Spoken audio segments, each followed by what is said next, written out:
Welcome to another fantastic episode of Epic Understanding. It is my great pleasure to bring to you Miss Fallon McNeil. Fallon, tell us about yourself. Thank you so much for having me, Coach Love. So I am a sixth grade ELA teacher at St. Louis Public Schools.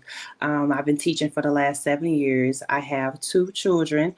I have just entered becoming an author. I'm a self-published author, and I'm excited about this new adventure that I'm exploring. Now, I think that is pretty amazing in itself. But the reason why I asked you here today was the nature of your book. Yeah. Your book really focuses on a very unique subject. Tell us about your book. So I wrote a children's book that was dedicated to my daughter. Unfortunately, we were in a difficult situation where her father had to go away and serve. Mhm. And during that time, she was very, very young. I was actually pregnant with her when he had to go away. And as she was coming up, she always wanted to have an understanding of where her father was. And I Mhm. didn't memorize the situation or anything like that, but I did want to educate her about the situation, and just to let her know, despite she doesn't have that traditional family or household, she still has a family, and despite where her father is at, he still loves her as well. So I wanted that to be able to connect with her on that. And then I also, as by me being an educator, I saw that a lot of my students had similar situations. And I felt like this would be great for them to read up on and just have a good peace of mind and a good understanding upon things. Wow. So, does your book go into the emotional component at all that a children might be feeling, or does it just focus on the practical sense of it, the mechanics? So it goes into the emotional part of it. The main character, she experiences the fact that she's starting to notice that a lot of the events that her peers go through or involved in, her father is not alongside with her, and so she goes through that emotional part with trying to understand why. Her father isn't around, and so the book actually has an activity book in there that allows students and kids to understand, like, your support system. So it has kids to write out the people that are in their household, the main people, which will probably be the mom, or maybe the father is the single parent or whatnot. And it has them write out the people that are outside of their household, like grandparents and different things like that. So it gives kids an understanding, like, you do have a support system, you do have a bigger family than just the family that's inside of your actual house. Oh, wow, that's really neat. So the book actually shifts the position of from what you don't have to what you do have. I love that. Yeah, yes, ma'am. I love that. So, what's the main character's name? Her name is Briera. It's actually my daughter's middle name. Aw, Yes, that's very sweet. That's very sweet. And then, family, please do send in your questions. We have Fallon McNeil here, and she is used her personal experience to write a book, quite honestly, that is very needed, in the community. There are parents who are loving parents, loving moms and dads who actually have had a run in with the law, ma'am. and they have to spend some time away from their child. It's just fabulous that you are creating this mechanism to help heal those Yes, ma'am. incarceration wounds. That's what I'm going to call them, Yeah, incarceration wounds. I like that. Awesome. So tell me, how does your daughter, how old is she now? She's 12. She's going on 13. She's going to be a teenager. So now she gave me a lot of feedback on the book, and she said, "Mom, like, this is how I was feeling at one point in time." So, I was glad that she was able to give me her actual feedback, and her approval, should I say. Ah, her approval. So she really recognizes that this book is about her? Yes, ma'am. Okay, okay. Now, what's her mindset now? What is she thinking now? So her father is home, and That's so sweet. Yes, her father is home. So now she understands that this book was much needed in with amongst her peers and even in the school system. So she felt like it was helpful that she almost felt like almost she came off and she didn't say these exact words, but I felt like it was kind of therapeutic for her to Mm-hmm. like this that gave her a glimpse of the thoughts and feelings that she was having during that time frame. Wow. I'm curious, did you look for any small groups or affinity groups for your daughter at the time? So, I did get her into some school counseling, Okay. so that way she could connect. Because I felt like as she was getting older, I saw that it was saddening her more. Like she was like, Mm-hmm. but she didn't know it was closer to him coming home. Like it was as the gap was slowly closing, she was starting to really like feel like, oh my goodness, like I'm missing this piece. That's where I got the puzzle piece from. I'm missing this piece in my life. And so I did sign her up for school counseling. And I think that was a good way for her to get a chance to talk to somebody outside of me, to express her thoughts and feelings of how she was feeling. Wow. Um, the you saying that and just hearing you talk about that makes me know that children who are experiencing that really need one another. And Yeah. so I'm not sure if there is an affinity group out there, but hey, if you need it, start it. If Yeah. you need this group, start this group, gather some people, because your children need to develop a positive identity even around their parent being incarcerated, and then know, as Miss Fallon McNeil said, that they have a true support system. Yes, yes. And it's a good way for kids to like sometimes kids don't know how to exactly direct their emotions. And I think if we Mhm.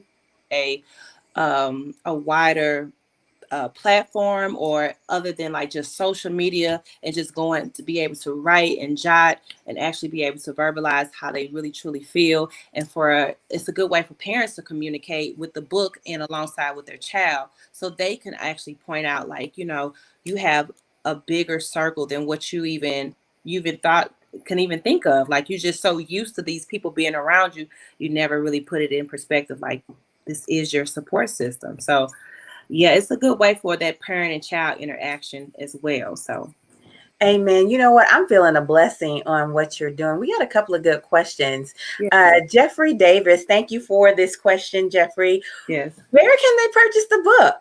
So great question. Thank you so much, Mr. Davis, for asking that question. So you can purchase the book on Amazon. You can simply type in the title of the book, The Missing Puzzle Piece, or you can just type in my name and they'll fine tune it and filter it out and find me. Also, you can purchase the book from me personally. I live in St. Louis, and I just recently signed a contract out with Book Boutique in at the what is it the Underground Station in Atlanta. I don't know. I'm not from Atlanta, so I don't know all the areas, but it is in Atlanta, Georgia. It's at a bookstore. So I'm very excited about that. Hopefully, pretty soon we'll have more bookstores to come. So, yes. Absolutely. Listen, we have a large Atlanta family. So, hey, Atlanta. I know they're going to support you, Yes. out there. St. Louis, too. St. Louis is going to get you together, too. There, a lot of support will come your way. And so, Fallon, let's unpack a little bit about the book writing process. How did you write your book? How did you do that? So it was very so just to be transparent, it did get a little bit tedious at the beginning because it's like you have to have a blueprint of where to begin. You have all these thoughts and different things of the directions you want to go with the book. So I had to really set and plant my feet down on a specific scenario. So that way I didn't go left and right with the actual focus of where the book needs to go. So that's first and foremost. I would suggest that you have a strong draft and come up with what's the mission of the book that you're trying to accomplish. And then as far as like getting the formatting and different things like that, I have a older cousin who also writes books, and she directed me to a platform called Fever, Fiverr. VERR. It's a great website to go on, and you just type in exactly what you're looking for, any type of creative field you're trying to go into. So I typed in that I was looking for somebody to help me format, or just somebody to actually like proofread. And people do those type of services and different things like that. But that was the first thing I did. And the copyrights and ISBNs and so on and so forth. But yeah, first thing is to do the fine tuning with everything. You know what, Fallon? I think we'll have you come back just to give us a little workshop on that, because I think that would be fabulous for the audience Yes. To hear. Can you tell us what is the specific scenario that your main character is going through? Because you said you have to pick a target scenario. What is the scenario? So the young girl, the scenario that she finally becomes awakening to the idea of like her father is actually like absent, because sometimes you're so used to the norm at home, you don't really Mhm. I'm different from my peers. Mhm. Was He had an event called Dads with Donuts, and so a lot of her friends were bragging the fact that their fathers were coming, and she was Mhm. but surely realizing like, wow, like, grandpa, he usually comes, but this one specifically says Dads with Donuts. I really want my father to come. And so that's when her curiosity started to grow, and that's when she really wanted to ask mom, like, okay, hey, so when is dad coming home? Like, why can't he just hurry up and be here? And different things like that. So that was the thing that really like got the book, the engine going, with taking a deep dive where dad was at. Wow. So was that a true scenario? Yeah, very much so. Yes, very much so. It was. And it wasn't necessarily difficult to talk to my daughter about the situation. Um, Mhm. came, I would say somewhat complicated, just a smidget, because again, you don't want to glamorize the situation. You Mm. want to be as much as transparent as you can, as much to it that a child can handle. I So see. I wanted to tell her the truth to a certain degree, but I did not want to overload her with the firm truth of what's going on. She understood that he was gone away, and he did something that put him in that position, but she also understood that, despite that, like, dad still loves you, you still have a household, the mom, grandpa's, Mhm.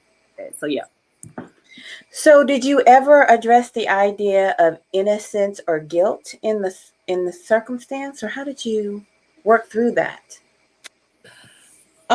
Like the guilt from um her, or the guilt from Well, you know what? Let's break down both of those particular ideas. I was referring to, if someone's incarcerated, they have been convicted, which means that the people in authority have deemed them guilty of a crime. right. Okay. And sometimes there is an identity. It's like a scarlet letter, you know what I mean? It Yeah. comes along with that. Hmm. How did you navigate through that process with her, and how does your book address that? Well, and stop me if I'm going in the wrong direction with Okay. your question. So as far as like guilt, I think that it was, I didn't necessarily feel. I think he was very like, okay, I will speak on his behalf. Like, in the process of writing this, he was very encouraging. He felt like our daughter needed something like this, and he felt Mm-hmm. the people that were around him, their kids probably could have benefit also of Right. this book as well. So like, he was very supportive in and out um, of prison when he came home, especially when we had a little bit flexibility when the COVID hit. But as far as guilt, I did feel bad for my daughter. That is that what that's where we're going with the question type of. Go ahead, answer it how you feel, and then we'll navigate back through it. Okay, well, I did feel feel sad a couple times, a lot of times for my daughter, a lot actually, because she did not have the initial connection with her father as far as, with him physically being here.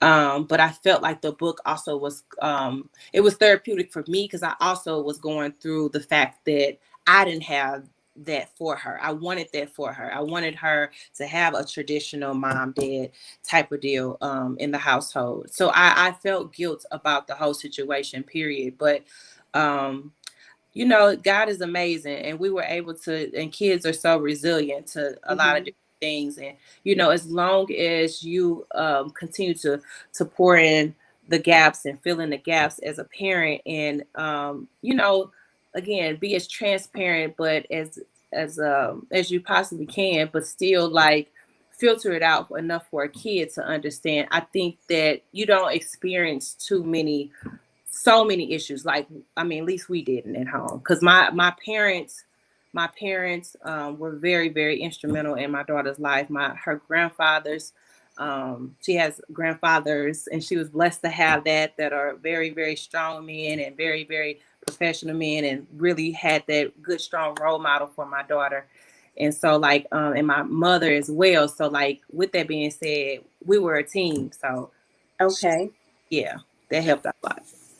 That's fantastic. Now, I was wondering, did your daughter take on any of the, I'm going to use the word condemnation versus guilt, any of the condemnation that may be associated with having a parent who has been deemed guilty by the authorities?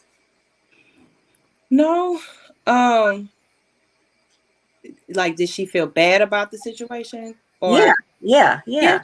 she was okay. So just to put you, so he was gone, so that way you could kind of gauge probably what her mindset was at. So he was gone from the time I was pregnant to the time she was about 7 or 8. So we Mm-hmm.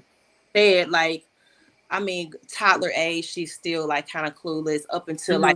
like the 7 or 8 year old. Then that's when she started to really like, okay, like, I'm seeing something a little, I'm starting to feel a certain way. Like, she Right. was different, but she was actually starting to feel a certain way.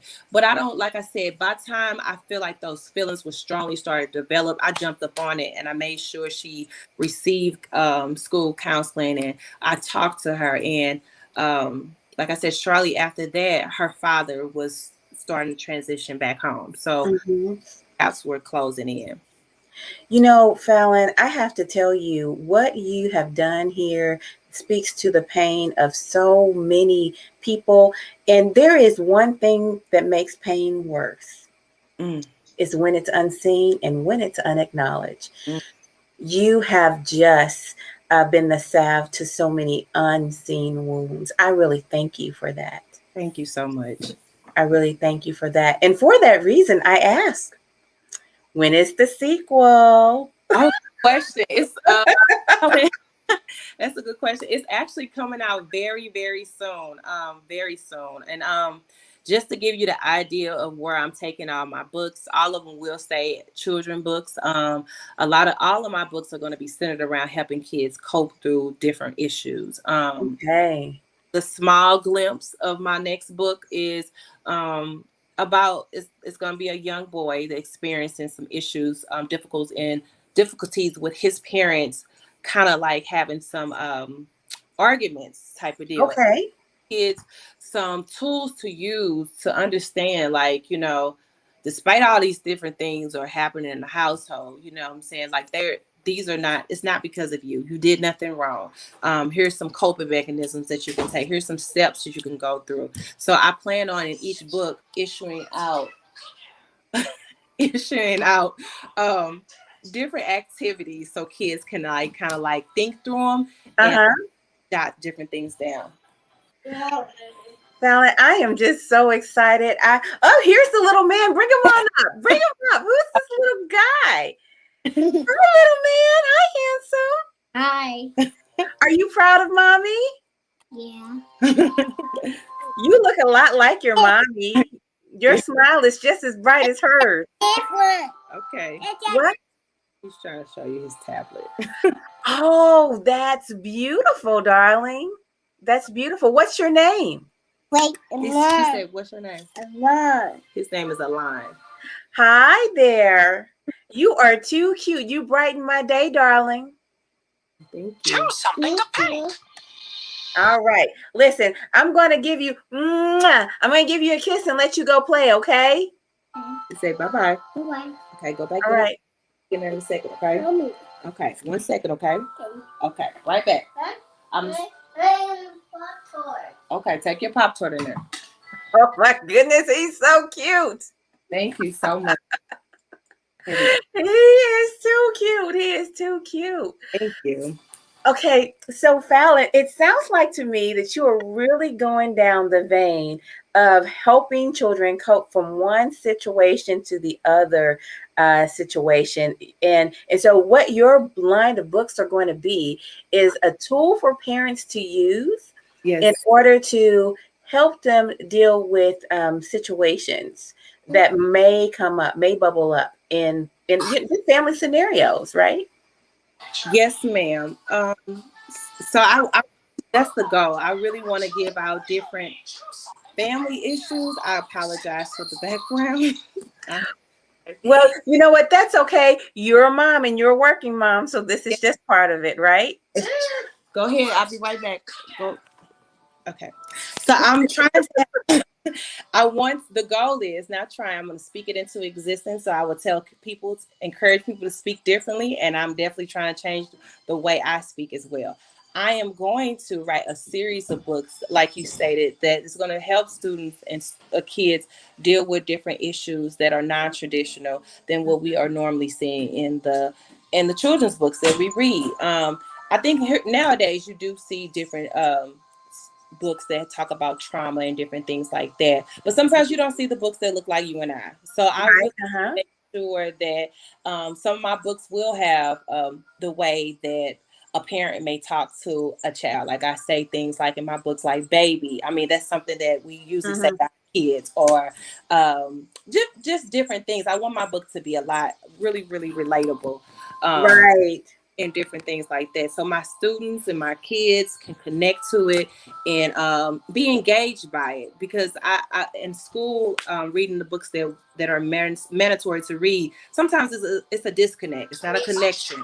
And so kids are not as engaged as or invested in the book. So right, because they're not speaking in the social vernacular that they're accustomed to. I get it. Yes, ma'am. I'm so thankful for that. Since we're bringing up your students, I'd really like to know, how are you incorporating your books into the classroom? So my kids, my students, they're funny. They always, so when we were virtual, that's when the book had first got published. And so they were really like, Miss Mac, can you please read the book, read the book? And at the time it was available on Kindle, which I plan on uploading again. It was on Kindle, so I was able to actually do it virtually and flip through the pages. But they were I had so many kids reach out to tell me, thank you, Miss Mac. I can relate to the book. This is how I felt. I mean, the way they were able to articulate their feelings after they heard the book, it almost made me several times tear up. I've had several adults tell me thank you. Book out there for me when I was younger, or I needed this because I didn't know how to tell my child at home. It's been so many positive feedbacks. I have gotten so many great reviews on Amazon from people I don't even know, just constantly telling me thank you, thank you. So, I mean, it's a huge, I'm excited for the feedback. It's actually making me more hungry to create more and put more out there. Yep. Absolutely. There's nothing like being seen. Yes, ma'am. You want to know something? I'm looking forward to another book about, honestly, incorporate the incarcerated parent. I'm sorry, parent, and maybe just about the part about him coming home and how that scene works and what that looks like. Hey, okay, you just drop drop that dime up in. I like that a lot, actually, because I mean, yeah, that's a process within itself. I like that. Absolutely. You know, it's like we really want to hold our children's hand at every step of the way. And if we can, equip them to be self-sufficient in those areas and be seen in those areas. Yes. That's just powerful. Yes, and it's powerful also to give our kids a voice. It's so Yes. we we'll tell them things, and we'll think that they feel this certain way, or Uh-huh. they everything's okay because they went in their room and they're quiet and they're out our hair or whatnot. But in the reality, they're processing the same information that we are processing. They Uh-huh. don't maybe they're not as emotional about it because they don't have as many things built up on their shoulders, but they are also going through those emotions as well. And I've learned that with by being a single parent, like, our kids, like, they go through those different things with us, and we may not pay attention, but it's like they're right there on our shoulder, like they're seeing when Wow. they're seeing when we're stressed out, Uh-huh. and Uh-huh. different things like that. So yeah, these books are definitely needed for kids to have a voice and be able to, communicate with their parents, because you never know, like, after they done an activity, you never know of what they came about the situation, because that's what I plan on with each activity, allowing them to have that voice and have that communication with their parent that when doing those activities.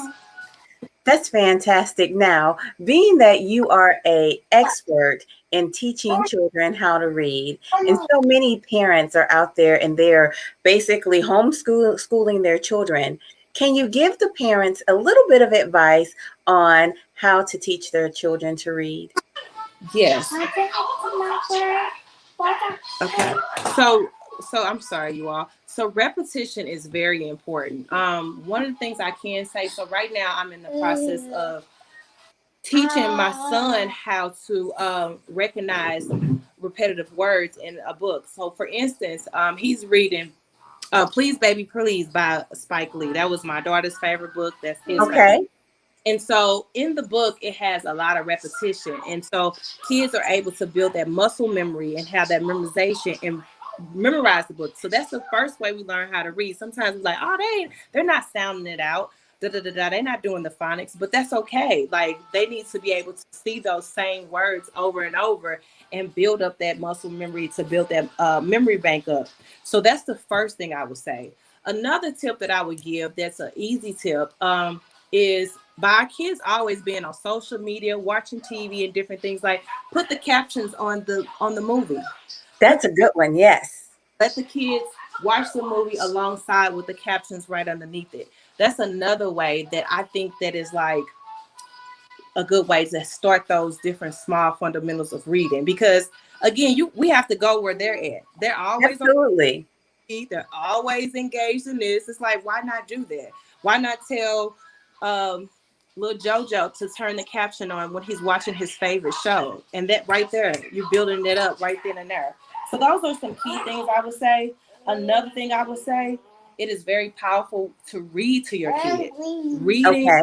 powerful because one first and foremost, you want to have your kids be deeply engaged into the book. Comprehension is a struggle for our kids, and so when they're not able to understand what they just read or what they just heard, that's the disconnect. That's what another disconnect happens. So, like, when the parent is reading, stop and pause every couple paragraphs, ask them questions about the book. That right there is helping a lot of things too. So Okay. phonics and those different types of skills, those are very important when learning the fundamentals of reading. So yep, those are some key tips. All right, that is fantastic, Fallon. You have given us three powerful tips in order to help our children read better, and they were practical too. That is fantastic. I just cannot thank you enough for spending time with us. I appreciate you, listeners, for tuning in, and come back again. She'll be back. I'll have her teach us some things on writing a book. But bye bye for now. Bye, thank you guys. Thank you.